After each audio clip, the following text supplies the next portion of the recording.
السلام علیکم ورحمۃ اللہ وبرکاتہ۔ نحمده ونصلی علی رسوله الکریم، اما بعد فاعوذ باللہ من الشیطان الرجیم، بسم اللہ الرحمن الرحیم۔ ربنا انی اسکنت من ذریتی بواد غیر ذی زرع عند بیتک المحرم،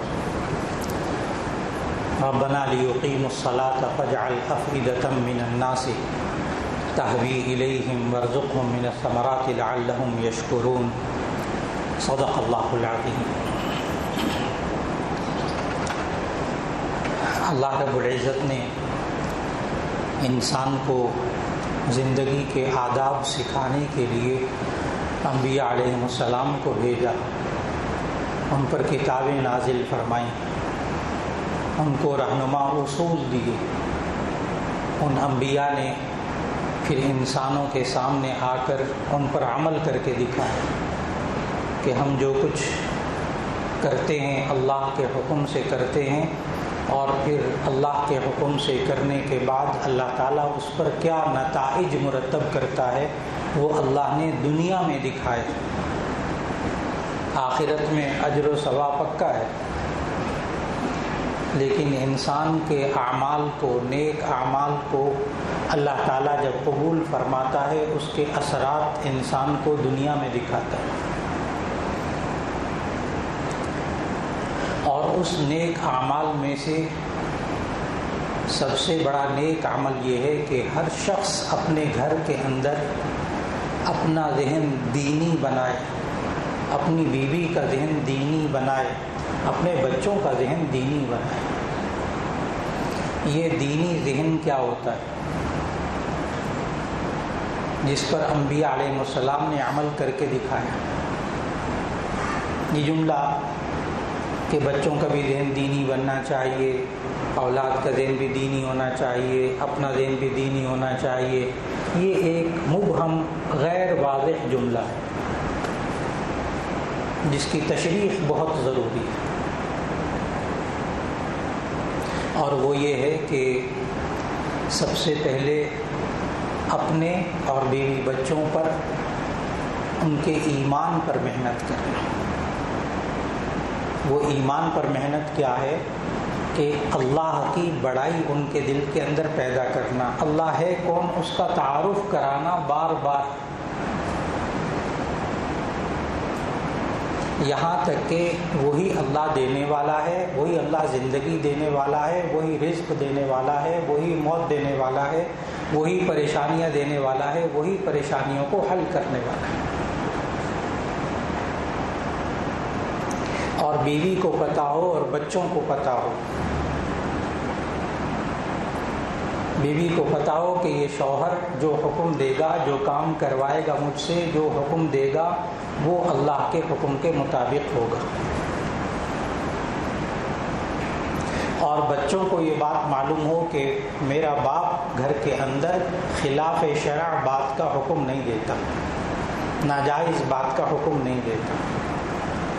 ایمان، اللہ پر ایمان، آخرت پر ایمان کہ ہم اگر اللہ کے حکم کے مطابق زندگی گزاریں گے تو ہمیں آخرت میں اس کا اجر و ثواب ملے گا۔ ہمیں دنیا سے کچھ نہیں چاہیے، دنیا کے انسانوں سے کچھ نہیں چاہیے۔ مایوس ہمیشہ وہ انسان ہوتا ہے جو دنیا اور دنیا والوں سے، انسانوں سے توقع رکھتا ہے۔ مایوس ہمیشہ صرف وہی ہوتا ہے۔ اور ہم سب کی مشکل یہ ہے کہ ہم اپنی زندگی کے اندر ہم بحیثیت انسان کے انسانوں سے توقعات رکھتے ہیں، انسانوں سے نا امید ہوتے ہیں تو بالکل نا امید ہو جاتے ہیں، درمیان میں اللہ ہوتا ہی نہیں۔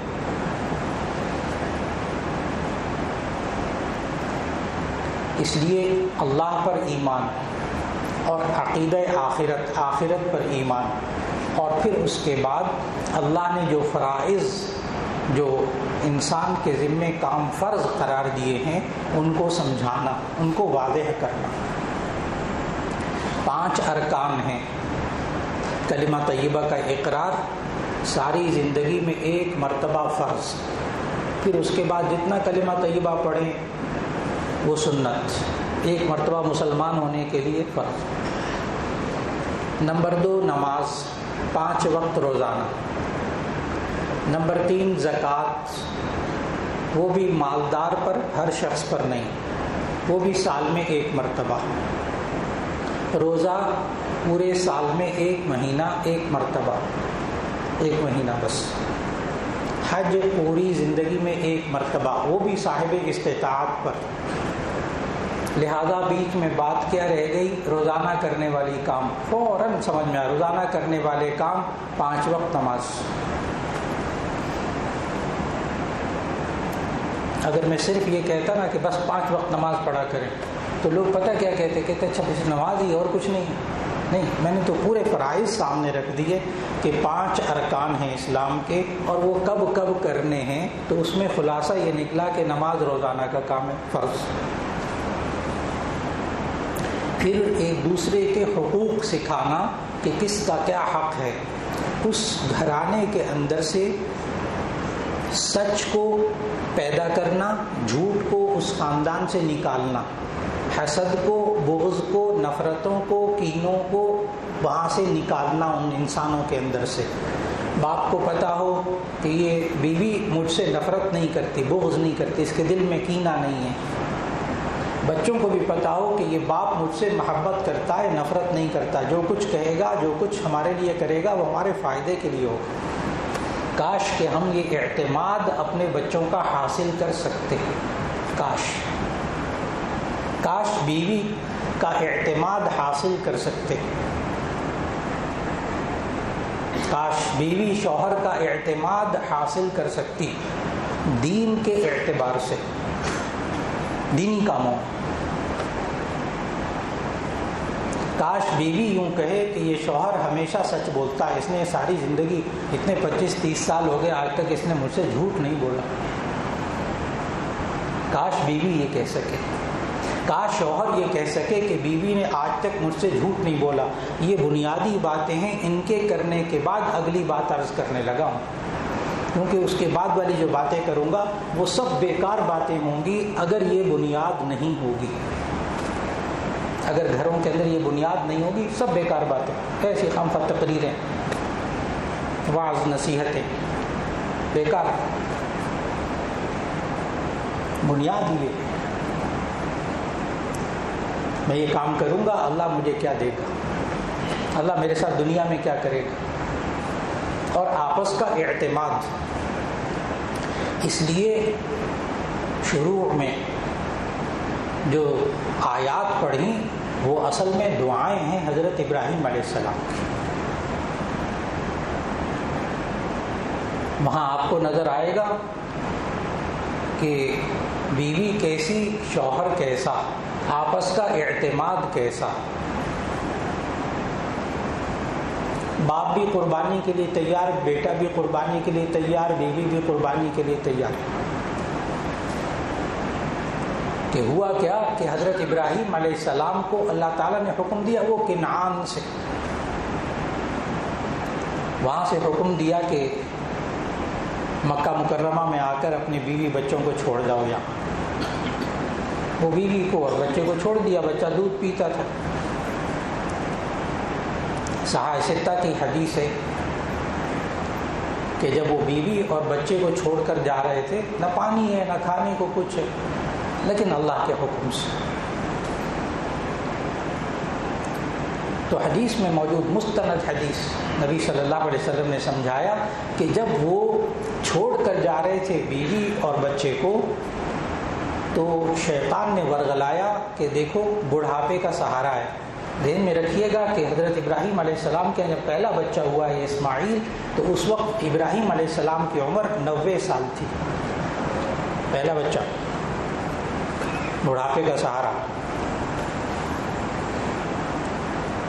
جب حکم ہوا کہ وہاں چھوڑ جاؤ، تو اب حدیث میں نبی صلی اللہ علیہ وسلم نے بتایا کہ شیطان نے حضرت ہاجرہ علیہ السلام کو، جو ابراہیم علیہ السلام کی بیوی، اسماعیل علیہ السلام کی والدہ محترمہ، ان کو شیطان نے وسوسہ ڈالا، دیکھ تمہیں یہاں چھوڑ کر جا رہے ہیں تو کھانے پینے کو کچھ نہیں، تو بیوی نے ایک سوال کیا. اب آپ اس سوال کے اور جواب میں کی گہرائی میں جائیے گا ذرا. بیوی نے سوال کیا کیا تم اللہ کے حکم سے چھوڑ کر ہمیں جا رہے ہو؟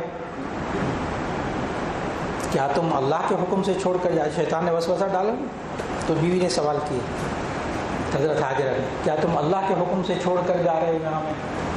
تو حضرت ابراہیم علیہ السلام نے کہا اللہ کے حکم سے چھوڑ کر جا رہا. اب بیوی کا آگے سے جواب سننے والا. بیوی نے جواب دیا اذن لا یضیعنا، پھر وہ اللہ ہمیں ضائع نہیں کرے گا. یہ کب ہوتا ہے؟ جبکہ بیوی کو شوہر پر اعتماد ہو اور شوہر کو بیوی پر اعتماد ہو، تب دین پر عمل ہوتا ہے گھر میں. اور سارے کاموں میں شوہر جھوٹ بولتا ہو بیوی سے اور پھر اس کو دین کی تلقین کرے گا، وہ کہے گا جہاں اور جھوٹ بولتا ہے یہ بھی اس میں بھی جھوٹ ہی بولتا ہے. اعتماد نہیں. اور جب اعتماد ہوگا باہمی تو ایسی صورت میں اس کو پتہ ہوگا کہ یہ شوہر مجھ سے کبھی غلط بات نہیں کرتا، یہ شوہر میری ذات کو کبھی نقصان نہیں پہنچائے گا. جب اتنا اعتماد ہو، اندھا اعتماد نہیں، اعتماد کے پیچھے بڑی بڑی کہانیاں ہوتی ہیں، اعتماد کے پیچھے بڑے بڑے واقعات ہوتے ہیں، تب اعتماد کی مضبوط دیوار بنتی ہے، ایسے نہیں بنتی. تو اب بیوی کا جواب سننے والا تھا اذن لا یضیعنا، پھر یہ ہمیں ضائع نہیں کرے گا، پھر وہ اللہ ہمیں ضائع نہیں کرے گا، آپ جائیے. اور پھر وہاں دعا مانگی. وہ دعا شروع میں اصل میں پڑھی تھی. حضرت ابراہیم علیہ السلام نے دعا مانگی ربنا انی اسکنت من ذریتی بواد غیر ذی زرع عند بیتک المحرم ربنا لیقیموا الصلاة فاجعل افئدة من الناس تہوی الیہم وارزقہم من الثمرات لعلہم یشکرون. ایک ایک لفظ قرآن مجید کا ہے اور ایک ایک لفظ اللہ نے دعا کا قبول کیا ہے. دعا کیا مانگی کہ ربنا انی اسکنت من ذریتی بواد غیر ذی زرع عند بیتک المحرم. اے میرے رب، میں اپنی بیوی بچوں کو، اپنے گھر والوں کو ایک بے آب و گیا وادی میں چھوڑ کر جا رہا ہوں. نہ پانی ہے، نہ گھاس ہے، نہ کچھ کھانے کو ہے، نہ سبزہ ہے، نہ کوئی سبزی ہے. ربنا انی اسکنت من ذریتی بواد غیر ذی زرع عند بیتک المحرم. تیرے اس بابرکت گھر کے پاس میں چھوڑ کر جا رہا ہوں بیوی بچوں. ربنا لیقیموا الصلاۃ، اے رب تاکہ یہ نماز قائم کریں، تاکہ یہاں نماز قائم کریں. ربنا لیقیموا الصلاۃ فاجعل افئدة من الناس تہوی الیہم، اور لوگوں کے دلوں کو اس طرح بنا دے کہ شوق کے ساتھ اس طرف آئیں. یہ ان لوگوں کی کیفیت پوچھیے گا جن کو کہ حج اس سال بھی نصیب نہیں ہو رہا اور وہ ہر سال جایا کرتے تھے. یہ ان لوگوں سے پوچھیے، ان کی تڑپ پوچھیے. ٹھیک ہے اس وقت 60,000 افراد حج کریں گے لیکن وہ سارے سعودیہ کے ہوں گے. حالات ہوں گے، حالات ہوں گے. یہ بھی ذہن میں رکھ لیجئے گا کسی کونے کے اندر کہ حج میں رش ممنوع ہے بین الاقوامی طور پر، لیکن مختلف میچ وغیرہ جو ہو رہے ہیں، اور جو فٹ بال کا بہت بڑا میچ ہوا ابھی حال ہی میں، اس میں جو گیدرنگ تھی، اس میں جو رش تھا اور اس کے بعد والا جو رش تھا، بس اس پر بھی غور کیجئے گا کہ ساری پابندیاں دین کی طرف کیوں موڑ گئی. یہ بھی سوچنے کے قابل بات ہے. حضرت ابراہیم علیہ السلام نے جو دعا مانگی تھی وہ آج سے 3 سال پہلے دیکھنے والی تھی.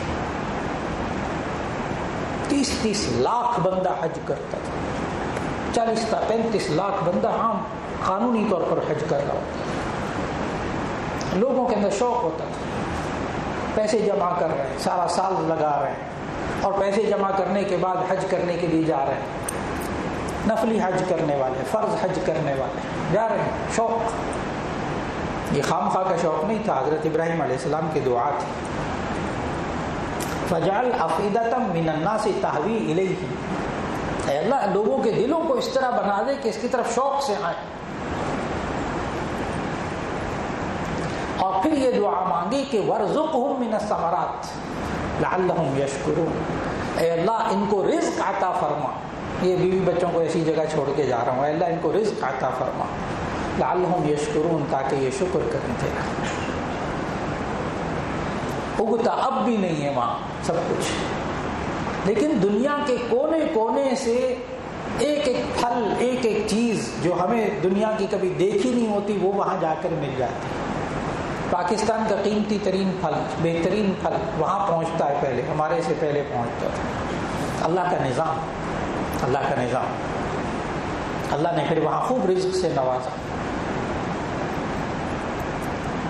حضرت ابراہیم علیہ السلام نے تو یہ مکے کے لیے دعا کی تھی، مکے کے لیے دعا کی تھی. اور صحاح ستہ میں خاص طور پر جامع ترمذی میں یہ روایت موجود ہے، حدیث موجود ہے کہ نبی صلی اللہ علیہ وسلم نے ایک اور پھر دعا مانگی، مدینے کے لیے بھی دعا مانگی. اور دعا کیا مانگی؟ اس دعا کے الفاظ کا ترجمہ یہ ہے، اے اللہ جس طرح تیرے خلیل تیرے دوست ابراہیم علیہ السلام نے دعا مانگی، تو نے ان کی دعا مکے کے لیے قبول کی. اے اللہ اس جیسی دعا میرے مدینے کے لیے بھی قبول کر. اللہ نے وہ دعا بھی قبول کر. اور مدینے میں بھی انسان کو وہی سب کچھ ملتا رہا. لیکن جب انسان اللہ کی نافرمانی میں لگتا ہے، اللہ کی نافرمانی میں لگتا ہے، جب انسان کھلے عام اللہ کی نافرمانیوں کو دعوت دیتا ہے، اللہ کی نافرمانیوں کے اڈے بنا لیتا ہے، تو پھر ابراہیم علیہ السلام کی دعائیں کام نہیں آتی. پھر وہیں مکے مدینے کی اور ارد گرد کی سارا کاروبار تباہ ہو کے رہ گیا، دکانیں خالی ہو گئی، تاجر بیچارہ رو پڑا. ظاہر ہے بندہ ہی نہیں آ رہا، نہ باہر سے مال آ رہا ہے نہ کوئی خریدنے والا ہے. وہی زمین، وہی اللہ ہے، لیکن اللہ دکھاتا ہے انسان کو کہ دیکھو نافرمانی کی طرف آؤ گے تو ایسے وقت میں ایسا اجڑ جائے گا کہ پھر وہ دعائیں قبول نہیں ہوں گی. اللہ تعالیٰ معاف فرما دے، ہم سب کو توبہ اور استغفار کی طرف آنے کی توفیق عطا فرما دے، اور اللہ وہاں کے حالات کو بہتر بنا دے. جب انسان اللہ کی نافرمانی کی طرف چلتا ہے تو اللہ کیسے بھی بے برکتی ڈالتا ہے. اور جب انسان فرما برداری میں آتا ہے تو پھر اللہ کا نظام ہے. جب میاں بیوی اتنے نیک ہوتے ہیں، بچے اتنے نیک ہوتے ہیں، اور بیوی بھی محنت کرتی، ہاں بیوی بھی محنت کرتی، صرف موبائل پر نہیں بیٹھتی، صرف واٹس ایپ پہ نہیں بیٹھتی، صرف سارا دن چیٹنگ میں وقت نہیں گزارتی، اللہ کے احکام کو، حقوق کو پورا کرنے میں بھی محنت کرتی. تو پھر وہ جو حاجرہ علیہ السلام وہ دو پہاڑوں کے درمیان اپنے چھوٹے بچے کو خانہ کعبہ کے پاس بٹھا کے تو خود گئیں، پہلے بیت اللہ کے پاس جو پہاڑی ہے صفا پہاڑی، اس کے اوپر چڑھیں پانی تلاش کرنے کے لیے. وہاں نہیں ملا، دور دور نہیں نظر آیا. پھر دوسری پہاڑی ذرا دور تھی مروہ، اس پر گئے، چکر لگائے بار بار. اللہ کو اتنی ادا پسند آئی ہے اس بچے کے لیے پانی تلاش کرنے کی کہ ہر حاجی، ہر عمرہ کرنے والا اس پر واجب ہے کہ وہاں کی سعی کرے. کہ اللہ نے قرآن میں حکم دیا، ان الصفا والمروۃ من شعائر اللہ، بے شک صفا اور مروہ اللہ کی نشانیاں ہیں. فمن حج البیت او اعتمر فلا جناح علیہ ان یطوف بہما، جو کوئی عمرہ کرنے جائے، حج کرنے جائے تو اس پر کوئی گناہ نہیں کہ وہاں ان دونوں کے درمیان چکر لگائے. صحیح واجب ہے. اس لیے اب ماں کا عمل دیکھیے. اور یہاں تک کہ آپ حضرات میں ماشاءاللہ اللہ تعالیٰ سب کو بار بار جانے کی توفیق دے، حالات بہتر ہو جائیں، عمرہ کرنے جائیں، حج کرنے جائیں. جو ہو کر آئے انہیں معلوم ہے کہ وہ دو پہاڑیوں کی طرف سعی کرتے ہیں تو وہاں ذرا ایک جگہ ذرا تیز چلنا پڑتا ہے. وہاں ان میں گرین لائٹیں لگائی ہوئی ہیں. پہلے میلین اخضرین، دو سبز نشان ہوتے تھے. اصل میں یہ وہ جگہ ہے جہاں حاجی کو کہا جاتا ہے ذرا تیز چلو یہاں سعی کے دوران. یہ سیم وہی جگہ ہے جہاں دو پہاڑیوں کے درمیان جب نشیبی جگہ آتی تھی تو حضرت حاجرہ علیہ السلام ذرا تیز چلتی تھی کیونکہ بچہ نگاہوں سے اوجھل ہو گیا تھا. محبت ہے نا بچے کی. آج ہر حاجی کو یہ حکم ہے کہ وہ اس نشیبی جگہ پر جہاں نشان لگائے گئے ذرا تیز چلے. ویسے چلی خاتون تھی تیز، لیکن عجیب بات ہے کہ مردوں کو حکم ہے تیز چلے، خواتین کو حکم ہے کہ آہستہ چلے. اللہ نے ایک ایک ادا محفوظ کی ہوئی ہے حج میں. جب ماں باپ نیک ہوتے ہیں، اولاد نیک ہوتی ہے، تو اللہ ان اداؤں کو محفوظ کرتا ہے. اتنی پسند آتی ہیں اللہ کو. اور وہ بچے کو بھی جب پیاس لگی ہے، اس نے جب ایڑیاں رگڑی ہیں، وہاں احادیث میں موجود روایات میں خانہ کعبہ کے پاس چھوڑا ہوا صفا مروا کے چکر لگا رہی ہے، ماں پانی نہیں ملا، تو ماں جو ہے وہ حضرت حاجرہ علیہ السلام وہ ادھر تھک رہی تھی، ادھر بچہ پیاس سے بلبلا رہا تھا، ایڑیاں رگڑ رہا تھا. ہونے والا نبی اسماعیل علیہ السلام، دودھ پیتا بچہ، ایڑیاں رگڑی. اللہ کی رحمت کو جوش آیا، وہیں سے چشمہ پھوٹ پڑا. وہیں سے چشمہ پھوٹتا ہے تو حاجرہ علیہ السلام نے دیکھا یہ پانی ہے، تو ارد گرد ریت وغیرہ کو اکٹھا کر کے تاکہ پانی پھیل نہ جائے، کام آ جائے، اس کی ارد گرد ہلکی سی کناری ڈھیر بنایا مٹی کا تاکہ پانی رک جائے. اور اپنی عبرانی زبان میں اس کو کہا، ان کی زبان عبرانی تھی، تو عبرانی زبان میں پانی کو کہا ٹھہر جا ٹھہر جا. اپنی عبرانی زبان میں کہا تھا زم زم. زم کا معنی عبرانی زبان میں ہوتا ہے ٹھہر جا ٹھہر جا. ماں کے منہ سے نکلے ہوئے الفاظ اللہ نے اس پانی کا نام رکھوا دیا. اللہ پھر کیسے دیتا ہے؟ جب ماں باپ نیک ہوتے ہیں، بچے نیک ہوتے ہیں، گھرانہ نیک ہوتا ہے، اللہ پھر کیسی برکتیں دیتا ہے کہ اس پانی کے اندر اللہ نے شفا رکھ دی. اور پھر یہی بچہ جب بڑا ہوتا ہے تو اس وقت بھی جب وہ قربانی کے لیے لے کر جا رہے تھے حضرت اسماعیل علیہ السلام، حضرت اسماعیل علیہ السلام کو اس وقت عمر، قرآن مجید کے جو الفاظ کو اگر پڑھا جائے تو فلما بلغ معه السعي قال يا بني اني ارى في المنام اني اذبحك فانظر ماذا ترى. جب وہ کوشش کی عمر کو پہنچے اسماعیل تو تب حکم ہوا کہ ان کو اللہ کی راہ میں قربان کر دیں. صرف وہاں قربانی کا لفظ نہیں ہے، ممکن ہے قربانی کے لفظ سے کوئی اور بندہ کوئی اور معنی مراد لیتے. فلما بلغ معه السعي قال يا بني اني ارى في المنام اني اذبحك. میں نے خواب میں دیکھا ہے کہ میں تجھے ذبح کر رہا ہوں. فانظر ماذا ترى. بیٹے کو کہا 10-12 سال تو عمر ہوگی کم از کم، اس سے زیادہ ہی ہوگی بیٹے کی عمر. دوبارہ حضرت ابراہیم علیہ السلام وہاں آئے، اس علاقے میں حکم ہوا کہ قربان کرو جا کے بیٹے کو اس مینا کے اندر. آگے سے بیٹے کے بچے کے بھی کیا الفاظ. اب دیکھیے گا یہ ذہنی ہم آہنگی اولاد کے اندر، جب بیٹے کا ایمان بنا ہوا ہو کہ یہ میرا باپ نہ مجھے کبھی غلط بات نہیں کہتا، نہ کرتا ہے غلط بات، نہ کہتا ہے مجھے غلط بات، اور جو بات میرا باپ مجھے کہتا ہے وہ اللہ کے حکم سے کہتا ہے. اللہ کے حکم کے خلاف یہ منہ سے نہ جھوٹ نکالتا ہے، نہ کوئی بری بات کرتا ہے، نہ کوئی غلط بات کا حکم دیتا ہے. یہ جو کہتا ہے اللہ کے حکم کے مطابق مجھے کہتا ہے. جب ایمان بن جاتا ہے نا اس چیز کا، تو پھر آگے سے بیٹے کا کیا جواب ہوتا ہے؟ فانظر ماذا ترى. بیٹے تیری کیا رائے ہے؟ بیٹا بھی آگے سے کیا جواب دیتا ہے؟ قال یا ابت افعل ما تؤمر ستجدنی ان شاء اللہ من الصابرین. ابا جان آپ کو جو حکم دیا گیا ہے وہ آپ کریں. یہ ذہن میں رکھ لیجیے گا کہ ہر بندہ اپنے خواب پر عمل نہیں کر سکتا. جو انبیاء کا، نبی کا خواب ہوتا ہے وہ وحی کے درجے میں ہوتا ہے. یہ ذہن سے ذرا بات واضح کر لیجیے گا. عام بندے کو سیم اپنے اسی طرح بعین ہی خواب پر عمل کرنا لازم نہیں ہوتا، اس کی تعبیر ہوتی ہے، الگ ہوتا ہے. لیکن نبی کا جو خواب ہوتا ہے وحی ہوتی ہے.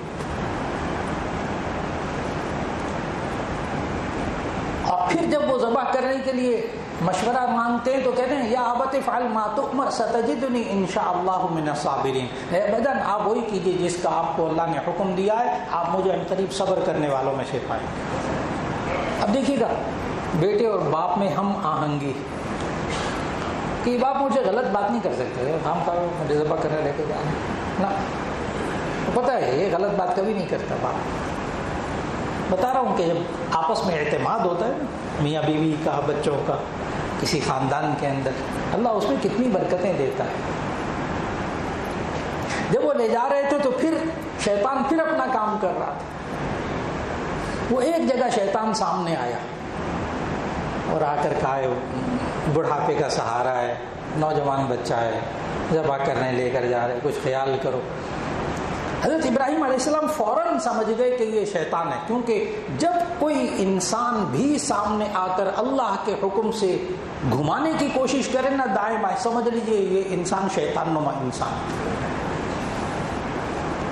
یہ اصول سکھایا ابراہیم علیہ السلام کہ جب بھی زندگی میں آپ کوئی نیک کام کرنے لگے اور دل میں وسوسے شروع ہو جائے، یا سامنے سے کوئی انسان آ کر آپ کو اللہ کے راستے سے بھٹکانے کی کوشش کرے، وہ قربانی نہ کرو، فلاں کی مدد کر دو، اتنا سارا گوشت ہوتا ہے، سمجھ لے وہ شیطان ہے، پکا شیطان ہے وہ، جو اللہ کے حکم سے بھٹکا رہا ہے۔ قربانی نہ کرو، کیا جانور ضائع کرنا ہے، ایسے کھاؤ، گوشت اتنا سارا ہوتا ہے، کسی بیوہ کی مدد کر دو، کسی غریب کی مدد کر دو، کسی اسپتال میں کسی بیمار کی مدد کر دو، اللہ کے بندے کسی اور مال سے اس کی مدد کر دو۔ اللہ کے حکم سے جو بھٹکانے والا ہوتا ہے نا وہ شیطان ہوتا ہے۔ ابراہیم علیہ السلام نے ہمیں سکھایا، اس کے وہاں کنکریاں ماری، ابراہیم علیہ السلام نے اس کو کنکریاں ماری، جب کنکریاں ماری وہ دھنس گیا زمین، یہ ہے جمرہ اولا۔ پھر آگے ذرا گئے، پھر وہاں اس نے شیطان نے کنکریاں وہ بہکانے کی کوشش کی، وہاں پھر کنکریاں ماری، یہ جمرہ وسطیٰ ہے۔ پھر وہ آخری جمرہ عقبہ، 3 جگہ بہکایا، تینوں جگہ کنکریاں ماری، زمین میں دھنسا۔ وہاں جب حج کا زمانہ تھا اللہ تعالیٰ پھر وہ زمانہ واپس لے آئے، اب بھی حاجی وہاں کنکریاں ماریں گے شیطان کو۔ تو جو پاکستان سے ماشاءاللہ حاجی جاتے تھے نا وہ کنکریاں مارتے تھے اور ساتھ ساتھ جوتے بھی مارتے تھے، وہاں جوتوں کو ڈھیر لگ جاتا، کہتے ہیں یہ وہ تنگ ہے جو پاکستان میں میں تنگ کرتا تھا، اس کے جوتے مار۔ اب شرعی حکم کیا ہے، توجہ دیجیے گا، شرعی حکم کیا ہے؟ اگر 7 کنکریاں مارنی ہوتی ہیں ہر جگہ، اگر کوئی بندہ 5 کنکریاں مارے اور 2 جوتے مارے، اب کنکری تو چھوٹی چیز ہے نا، جوتا تو اس سے بندہ ذلیل ہو جاتا ہے، لیکن شرعی مسئلہ یہ ہے کہ اگر کوئی بندہ 5 کنکریاں مارے، 2 جوتے مارے، تو اسے 2 کنکریاں اور مارنی پڑیں گی، اس لیے کہ شیطان کنکریاں مارنے سے، پتھر مارنے سے نہیں مرتا، جوتیاں مارنے سے ذلیل نہیں ہوتا، شیطان ذلیل ہوتا ہے اللہ کے حکم کو ماننے سے۔ جب مومن اللہ کے حکم کو مانتا ہے شیطان ذلیل ہو جاتا ہے، اس لیے وہ کنکری ہی مارنی ہوں گی، وہی اثر کرے گی شیطان پر، جوتے اثر نہیں کریں گے۔ ہم جذبات میں آ جائیں گے وہ اثر نہیں کریں گے، جذبات کو اللہ کے حکم کے تابع کر دیں گے تو وہ اثر کریں گے۔ اللہ رب العزت ہمیں اسوہ ابراہیمی پر عمل کرنے کی توفیق عطا فرمائے، اپنے خاندانوں میں اسی طرح دینی لہر، دینی مزاج، دینی سوچ بنانے کی توفیق عطا فرمائے کہ ہمارے لیے، ہمارے بیوی بچوں کے لیے، سب کے لیے دین پر عمل کرنا، اللہ کے حکم پر عمل کرنا آسان ہو جائے۔ وآخر دعوانا ان الحمد للہ رب العالمین۔